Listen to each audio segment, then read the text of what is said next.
soalnya kan ini PMM 2 kemarin itu dibatasin buat yang ikut, ternyata PMM 3 itu beda mekanismenya, jadi ternyata dibolehin semua ikut gitu. Kalau boleh tahu nih Kak, alasan Kak Cindy sama Kak Rani itu apa sih kayak sama mau ikut PMM? Kalau aku karena itu tuh lagi PKL, itu gabut banget lah.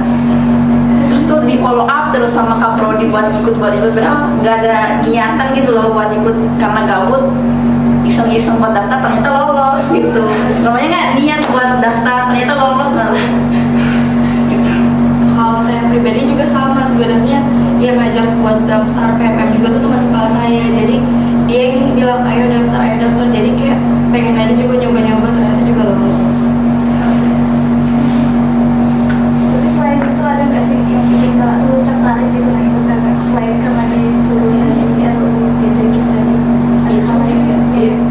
Itu karena ini awalnya tuh yang di share sama Kapolri itu tentang Bali. Nah kita kan tertarik sama Bali itu kan liburan, soalnya pamfletnya cuma Bali doang, kita nggak tahu kalau ternyata bisa ke lain universitas lain, perguruan tinggi lain.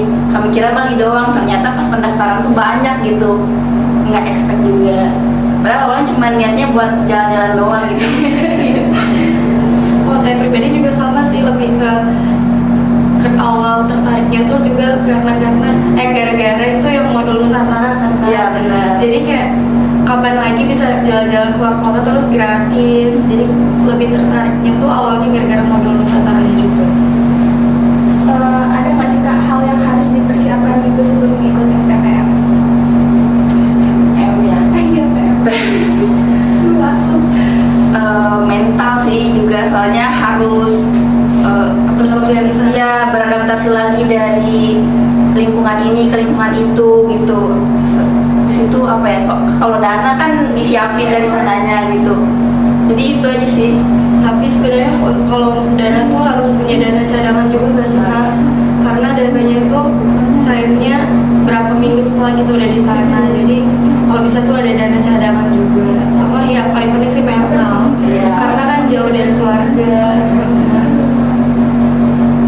Kalau Kakak sendiri kan ini satunya di UGM, satunya di Politekkes. Terus ada alasan nggak sih pilih universitas itu, perguruan tinggi itu?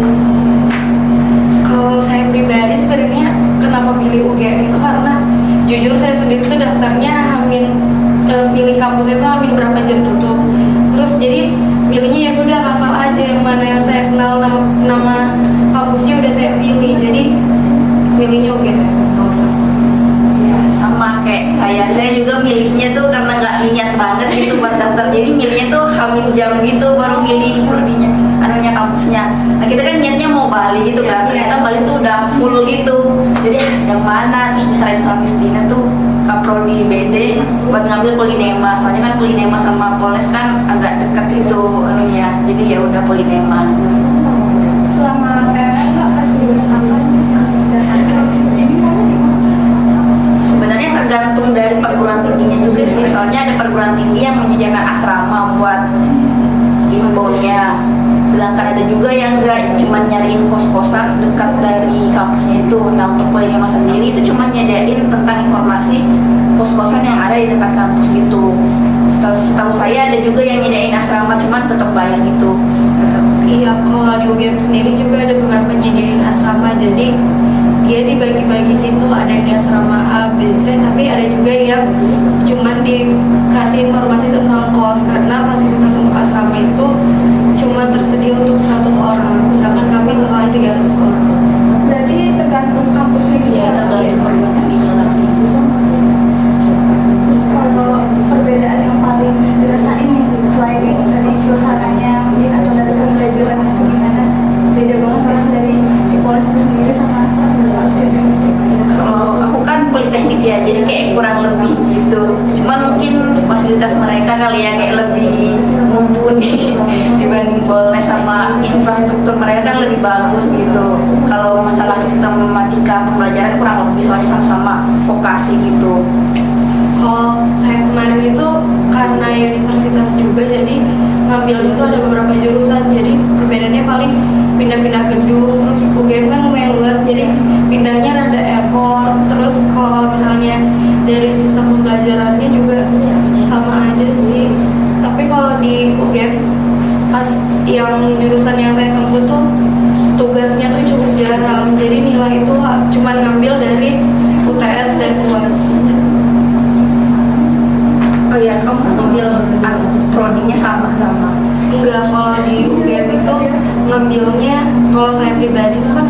UGM tuh nggak ada bisnis digital.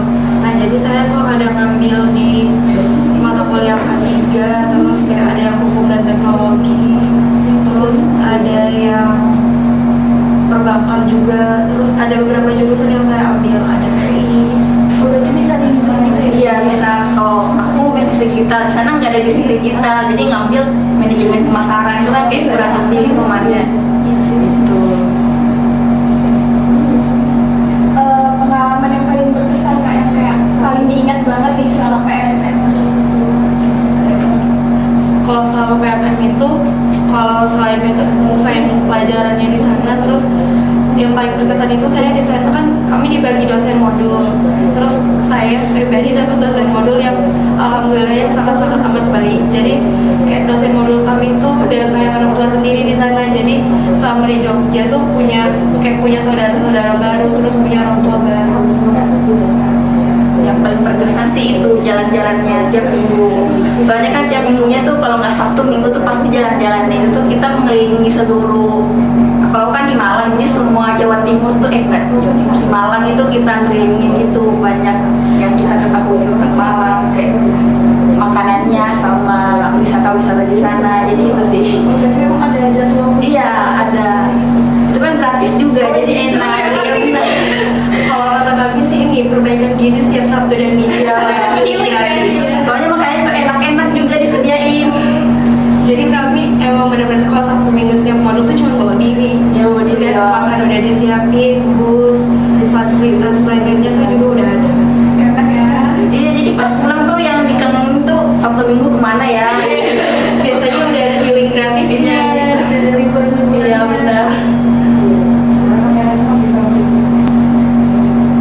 Terus kalian sendiri bagiin ada tipsnya nggak sih? Ada tips khusus nggak sih buat keterima itu apa?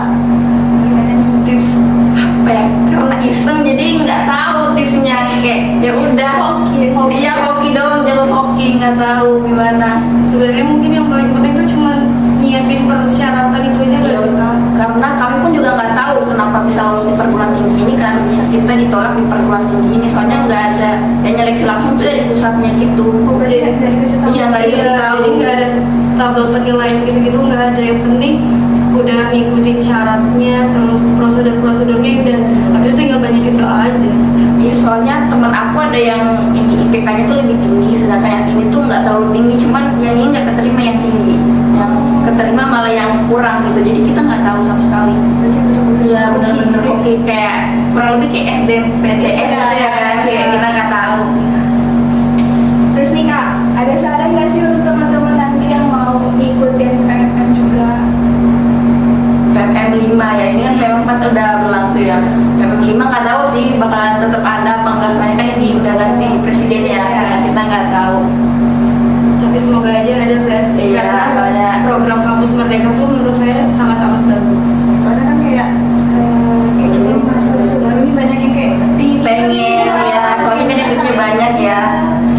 Saran buat mereka, Ya ikuti aja prosedurnya, terus jangan terlalu gimana karena kita nggak tahu tabel penilaian itu seperti apa.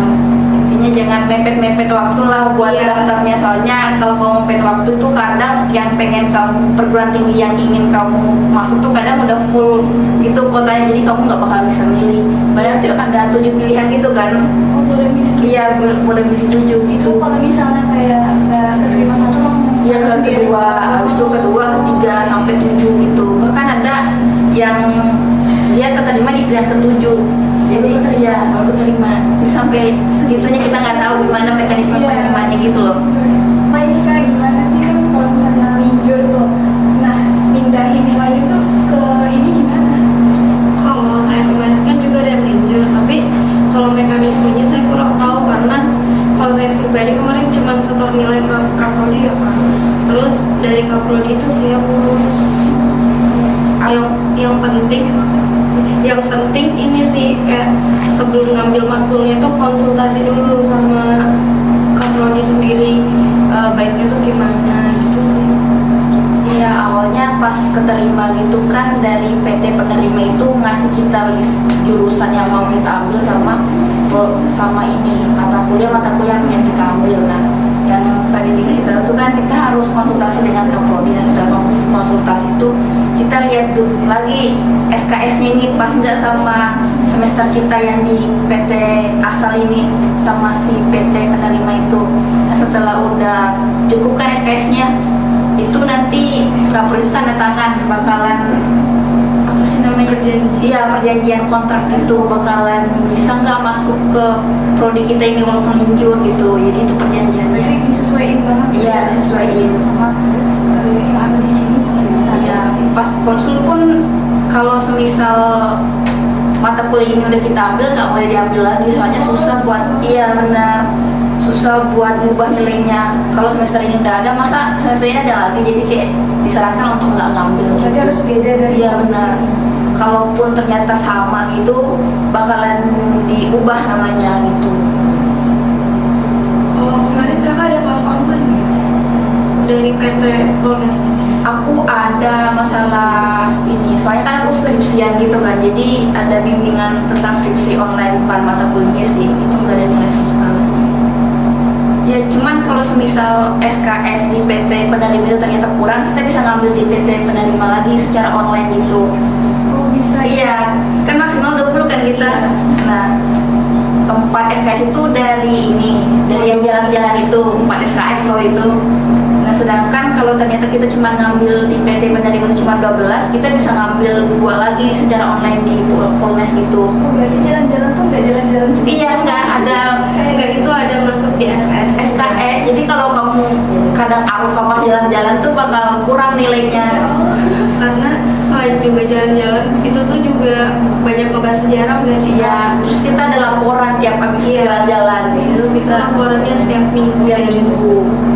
Jadi di laporan itu tuh kita masukin tuh kayak makul setiap minggu itu apa aja yang kita masuk, terus kegiatan seminggu itu apa aja. Kayak cuma jalan-jalan. Iya, enggak ada laporannya, jadi kamu nggak bisa cuma healing doang, kamu harus nangkep apa yang kamu healingkan itu. Manfaatnya dari Apa iya jalan-jalan. benar, ada dokumentasinya lah, ada videonya, itu kita kayak harus perlu skill editing sih, soalnya kayak perlu edit di TikTok gitu video-video kita. Itu edit mandiri memang. Iya, edit mandiri. Kadang juga ada tim medianya sih langsung jadi link gitu, jadi yang nggak bisa ngedit bisa langsung nyomot linknya doang gitu. Template. Iya benar. Berarti liburan tuh masuk SKS ya? Iya benar, 4 SKS paling banyak lagi SKS-nya dia. Baru tahu juga sih. Kita cuma kayak jalan-jalan. Enggak, Kayak melihat sejarah-sejarah di sini ternyata ada itunya pada. setiap jalan-jalan tuh pasti ada pembicaranya gitu. Ya kan? Iya, jadi ada narasumbernya. Jadi kita tahu informasinya ya dari narasumber itu. Jadi dari narasumber itu dicatat. Iya dicatat semua. Nanti di laporan kita lampirin udah apa yang kita pelajari. Berarti nggak bisa meleng tuh jalan-jalan. Iya. Kayak nggak bisa santai-santai. Itu pun kadang nggak jalan-jalan doang, ada jurnalin gitu nggak sih? Sebenarnya tuh ada empat refleksi kebinekaan, Kontribusi kontribusi sosial. sosial sama jurnal ini dia. Iya. Nah ada 4 jenis jalan-jalan gitu. Nah kalau jurnaling tuh baru tugasnya tuh buat ini bikin Reka. jurnal yang reka apa aja kita berapa bulan kita selama PNM. Sedangkan kontribusi sosial tuh akhir-akhir gak sih Iya. kita ke pedesaan gitu buat bersih-bersih lingkungan pedesaan gitu. Kalau kontribusi sosial kakak kemarin apa? Aku ke Bina Desanya Apalinema. Itu kita ngebersihin kolam, ngecat rumah warga, nanam-nanam gitu, sampai bikin sosialisasi sama ibu-ibu PKK di sana gitu. Kalau dari kelompok saya kemarin ini, kami ke kayak apa sih istilahnya tuh, itu tuh tempat anak-anak yang disabilitas tapi mereka semua tuh ada kelebihannya masing-masing gitu. Terus kayak di dalam situ tuh udah ada sekolahannya, tapi ada anak dari sana tuh yang udah kuliahan bahkan. Jadi kayak dia tuh keterbatasannya kalau nggak salah tuh dari indera penglihatan, tapi tuh anaknya masya Allah sangat amat pintar. Terus kayak dia tuh udah kuliah udah semester sepantaran saya. Jadi kayak Ada kekurangan, ada kelebihan. iya kayak masya Allah banget pintarnya. Kalian kelompok MN-nya berapa? Kalau di UGM kalau nggak salah dibagi jadi 13 kelompok. Karena 300 mahasiswa ya. Kalau di Polinema kan cuma 56 doang. Sebenarnya kotanya tuh 60, cuman 2 mengundurkan diri deh. Jadi cuma 58 orang. Jadi kelompok modul Nusantara tuh cuma 2. Oh, jadi Iya. dibagi dua gitu ya? Jadi kelompok modul Nusantara tuh ini jelasin kelompok. Kalau kelompok modul Nusantara itu kan nggak mungkin kita jalan langsung di 300-an orang ya. Jadi kami dibagi-bagi berapa kelompok. Jadi satu kelompok itu punya dosen modul kan? Iya, jadi tiap kelompok itu pasti beda jalan-jalannya, gitu kan? Iya, itu yang ngatur itu ini dosen modulnya. Jadi kalau misalnya dapat dosen modul yang suka emang jalan-jalan gitu-gitu pasti banyak. Ya kadang juga ada yang kelompok, aku dengar dari temanku sih, kelompoknya tuh kadang nggak jalan minggunya, soalnya dosennya malas gitu. Jadi tergantung modul Nusantaranya lagi. Iya benar. Jadi kadang kelompok ini tuh jalan ke sini, sedangkan mereka tuh cuma diem doang di asrama, soalnya modul dosennya tuh mageran gitu. Berarti nggak boleh jalan kalau nggak ada itu. Iya benar, nggak bisa. Nggak, Nggak itu boleh. jalan-jalannya itu tuh udah diatur sama dosen. Iya, aku dipantau. Itu udah mereka atur dari seminggu ke belakang gitu loh, kayak nanti minggu ini gimana ya anunya. Sebenarnya tuh sebelum mereka daftar buat jadi tuan rumah mahasiswa inbound tuh mereka udah nyerahin ke pusat itu kerangka modul Nusantaranya mereka. Iya, iya, jadi mereka udah ngatur tiap minggunya gitu. Jadi udah ada panduannya memang ke sini. Jadi nggak bisa ngasal ke sini udah. Iya, tiba-tiba udah dari awal. Jadi kita yang sebagai pendaftar di tempat itu kita udah lihat dulu kerangkanya mereka tuh gimana, ya kan? Iya, ada di webnya kan. Ya di webnya. Misal aku milih Polinema, aku tuh kayak udah ngeliat dulu kerangka mereka tuh kayak apa nih modul Nusantaranya, itu bisa lihat dulu sebelum daftar. Oke, sudah punya bayangan nih. Iya benar, mau kemana? Seru ya? Iya. Tertarik ya bikin kita tertarik. Semoga masih ada. Iya benar. Terus kan kalau misalnya tahun lalu nih, tahun yang lalu kan mungkin dunia lebih sedikit ya. Iya, benar. PMM-nya daripada tahun ini. Apalagi MP sama sekali nggak ada yang ikut PMM pada tahun yang lalu ya. Terus tahun ini malah lebih banyak Lebih daripada banyak. BD nih. Apa pas pas tahun yang lalu ini ada batasan atau apa gimana gitu? Kayaknya karena kurang sosialisasi juga sih, kurang nge-branding tentang PMM-nya ini. Soalnya kami pun tahu dari Kaprodi nggak ada yang betul-betul sosialisasi resmi dari Polnes sendiri kan. Sama kalau nggak salah angkatan kita yang pertama kali Iya, Politeknik angkatan. Soalnya PMM 12 itu Politeknik nggak bisa ikut, cuma universitas doang. Jadi yang boleh Iya, waktu PMM 1 yang boleh cuma di universitas. Terus pas angkatan kami baru bisa politeknik. Jadi sosialisasinya memang belum nyebar luas seluas sekarang. Berarti kayak dari mulut ke mulut Iya. aja gitu, yang penyampaian langsung. itu pun memang harus nyari sendiri sih di webnya atau enggak di IG, enggak seharusnya Kaprodi atau Polnesnya nyediain, memang harus pakai sendiri. Iya benar. Gitu, berarti cari sendiri gitu. Kalau PMM 5 ini, PMM 4 ya sekarang, kenapa udah banyak yang ikut? Mungkin ngelihat dari kita yang PMM 3 kali ya, kayak gimana mulut ke mulut, ternyata kamu keterima, kok nggak ada kabar sih kalau ada ini kan gitu mereka, makanya banyak. Aku sendiri pas ngelihat PMM 4 banyak banget kan, ke Polinema 16 orang tuh, aku kemarin cuma 2 orang doang. Kayak pas aku terima di Malang kan aku sendirian kan, dari administrasi bisnis aku tuh pernah mau nolak gitu, mau mengundurkan diri soalnya sendirian, kayak takut gitu kan, mentalnya belum siap. Ternyata aku punya temen dari TI gitu. Iya, untungnya 2. Jadi pas lihat mereka 16, ih banyak banget. Karena aku ngikutin IG-nya mereka kan, jadinya yang pakai Almed Polnes di sana tuh banyak, kayak mendominasi gitu. Padahal kemarin aku minoritas. Iya, cuma berdua. Sekarang meningkat. Iya, sekarang malah ini mayoritas malah kita. Banyak gitu. Iya benar, banyak banget. Sama sih, kalau di UGM kemarin juga saya cuma berdua juga kan. Satunya dari Tekim. Kalau tahun ini saya kurang tahu karena mereka baru sampai di UGM-nya tuh kalau nggak salah ini baru hari kedua. Jadi belum semingguan. Kalau ke Polinema itu udah dari tanggal 12 kemarin sih, kayaknya sebelum pemilu ya mereka udah berangkat. Mungkin ada temennya juga sekolahnya ya yang ikut PMM, nggak ada? Belum ada. Belum ada. Kalian semester 2. Oh, baru semester 2. Oh iya. Semoga deh. Iya, Kita bisa semoga datang ada. sini. Terus kalau kakak sendiri tuh cara nyebelin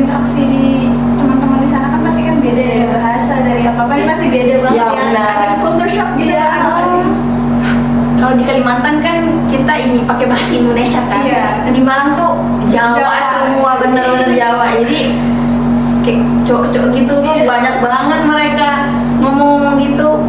Habis itu di Malang kan kayak kota pelajar gitu kan, enggak kota pelajar. Jadi rame banget. Polinema tuh seberangnya sama UB.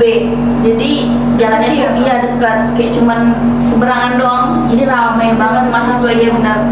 Jadi pas pulang ke Samarinda ini kok sepi banget ya Samarinda. Udah beda banget gitu ya. Kalau Kak sendiri Kalau culture shocknya ya itu paling karena dari Polmesnya cuma berdua, terus sebenarnya dari Samarinda itu ada beberapa, tapi beda kampus kan, jadi belum kenal. Terus jadi sampai sana tuh kayak awalnya bingung mau main sama siapa karena belum punya Iya, teman. benar, belum punya teman. Terus kalau saya pribadi kan ngekos, jadi kayak bingung mau kenal sama anak PM-nya yang lain kayak apa. Jadi itu sih culture shocknya paling cari temennya ada PR. Iya, kadang mau sok asik sama orang-orang juga takut. Iya, takut dibilang isolasi. Terus kadang juga nggak ngerti bahasanya, apalagi Iya. bahasanya dia bahasa Jawa. Bener, aku kan masuk di grup kelas kan sudah. Ini mereka ngomongnya sama dosen tuh pakai bahasa Jawa, jadi aku nggak paham gitu.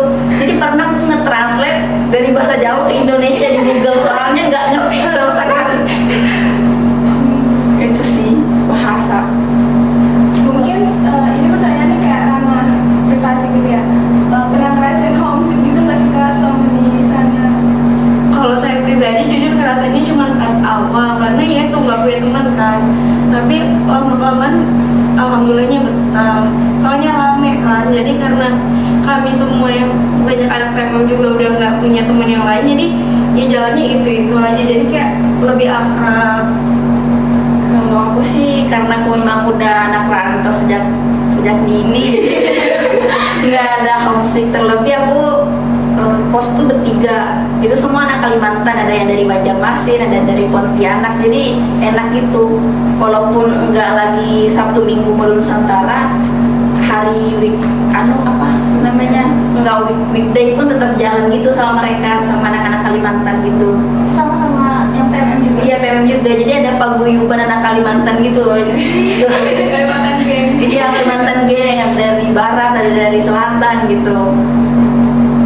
Terus kalau kesulitan nih dari kayak metode pembelajarannya, ada kesulitan yang kayak ini beda banget nih, ketahuan banget bedanya. Iya, banyak sih bedanya. Kalau dari aku sendiri, kan kita ada ini ya, Pekan Raya AB ya. Nah, mereka tuh ada marketing fair. Mereka tuh bagus, marketing fairnya tuh ngegabungin sama mata kuliah mereka. Jadi aku kan ngambil manajemen pemasaran. Di situ tuh ada matkul namanya manajemen proyek. Nah, manajemen proyek ini berhubungan dengan marketing fairnya mereka. Jadi mereka ada tugas buat jualan sesuatu, entah itu dia ngejual sendiri atau ngegait mitra buat mereka jualan pas eventnya mereka gitu. Jadi eventnya mereka tuh nggak sepi kayak punya kita gitu. Mereka tuh ramai banget jadinya. Soalnya banyak event-eventnya gitu. Soalnya ditugaskan kan ke mereka. Nah, sedangkan anak administrasi bisnisnya ini dikasih tugas buat nge-review bisnis-bisnis yang ada yang digait sama anak marketing gitu. Jadi bagus. Jadi Narik-narik iya, dari orang. Jadi pas marketingnya itu dosen-dosennya itu pada keliling buat ngenilai semua tenan-tenan dari si anak marketing. Jadi rame banget gitu sih. Kalau saya paling kesulitan belajarnya tuh kalau di UGM sendiri rata-rata PowerPoint dari dosen itu bahasa Inggris, dan kalau saya pribadi kan bahasa Inggrisnya lumayan belum paham banget, jadi kayak rada PR kalau ngeliat PPT bahasa Inggris. berarti full bahasa Inggris. Rata-rata Itu salah satu culture shock juga. iya, karena kan kebiasaan di Polres kan lagi bahasa Indonesia. Iya, benar. Jadi kayak kalau ngeliat PPT bahasa Inggris tuh udah pusing duluan kan, kayak belajarnya dari mana ya. Iya, yang aku lihat juga di Polinema mereka tuh kan ada ini kelas internasional. Nah, isinya tuh benar-benar orang internasional dari Nigeria, dari Pakistan, dari India. Jadi betul-betul bahasa Inggris gitu loh mereka. Jadi nggak heran ngeliat di Polinema tuh ada orang yang tinggi hitam, atau enggak orang acak-acak gitu. Soalnya mereka kan kelas internasional gitu. Kan kayak kita kan juga ada kelas internasional ya, cuman abal-abal gitu. Maksudnya orangnya ya Indonesia juga. Bukan orang luar gitu. Kalau mereka kelas A-nya betul-betul Inggris full, soalnya banyak orang luarnya gitu loh. Jadi kayak kenalan dari negara apa Iya, negara-negara lain gitu banyak. Iya, benar. Keren. Iya keren. Kayak makin tertarik gitu. Itu masih ada sih nanti. Oh ya, kita juga baru tahu loh kalau PMM tuh ada bajunya. Iya ada baju PDH-nya. Kalau aku ada kaos sama PDH. Kalau saya juga ada kaos tapi sama ini. Jadi kami itu nggak membuat PDH. Ya tergantung dari perguruan tingginya lagi mau bikin apa. Kita juga dikasih ini apa namanya? Lanyard. Ya lanyard gitu dari. Oh, berarti langsung dikasih gitu aja. Iya langsung dikasih. Jadi buat ngebedain kamu sama anak PMM sama yang bukan PMM gitu. Jadi kalau itu event apa dalam kegiatan apa gitu pakai bajunya? Pas mata kuliah pas ke kampus juga enggak sih. Kalau di kampus tuh pakai lanyardnya. Kalau baju-bajunya tuh dipakai pas Madu Nusantara. Oh, kakak kok pakai lanyard itu pas kuliah juga? Iya. Kalau kami pakai lanyardnya emang cuman pas ini modul doang. Jadi kalau di kampus cara ngebedain anak PMM sama anak reguler, liatin aja mukanya. Oh gitu. Iya, Iya. udah ketemuan karena kan kita cuman berapa orang, jadi kayak udah rata-rata tuh udah paham, udah tahu kan ini mukanya karena kan sering ngumpul, jadi udah tahu orang-orang. Oh, kalau aku buat dikenalin dosen tuh pakai lanyard ini. Biar tahu gitu Iya, gitu. Sebenarnya pembedaan juga baju jurusannya siswanya boleh pakai baju jurusan di sana. Baju jurusan dari Iya, boleh sendiri. Jadi pas aku pakai baju jurusanku itu kan, ih bagus banget baju kamu katanya. Iya. Soalnya kan warnanya angkatan 20 sama 21 itu kan ini yang warna apa sih namanya? Sage gitu kan, sage green bagus gitu. Kayak pramugari katanya. Terus tuh mereka juga shock ternyata kita anak bisnis tuh punya PDH, sedangkan di Polin yang Masada tuh PDH tuh cuma anak-anak teknik doang yang punya, anak-anak bisnis tuh cuma baju jurusan doang gitu. Kalau kita kan semuanya ada ya, gitu. Jadi aku ngasih tahu ke mereka, wah kaya ya kalian katanya. Punya dua-duanya. Iya punya dua-duanya gitu. di sana juga bajunya tuh ada jadwalnya gitu nggak sih? Ada jadwalnya. Mereka Senin Selasa pakai baju jurusan, yang selebihnya pakai baju bebas. Dan mereka cuman kuliah tuh sampai Jumat doang. Nah aku kan ngasih tahu, oh aku sampai Sabtu. Kalian ngapain sampai Sabtu? Kita sampai Sabtu ya. Iya benar. Sampai Sabtu. Kalau di UGM juga kuliah juga cuma sampai Jumat. Terus kalau kayak baju jurusan gitu tuh jarang saya perhatiin sih. Soalnya universitas kan. Iya, jadi kayak mereka lebih sering pakai baju bebas. Mereka juga ini kelasnya tuh sampai H gitu. Oh banyak ya? Banyak, benar. Sampai E aja. Ya. Bahkan ada yang sampai J.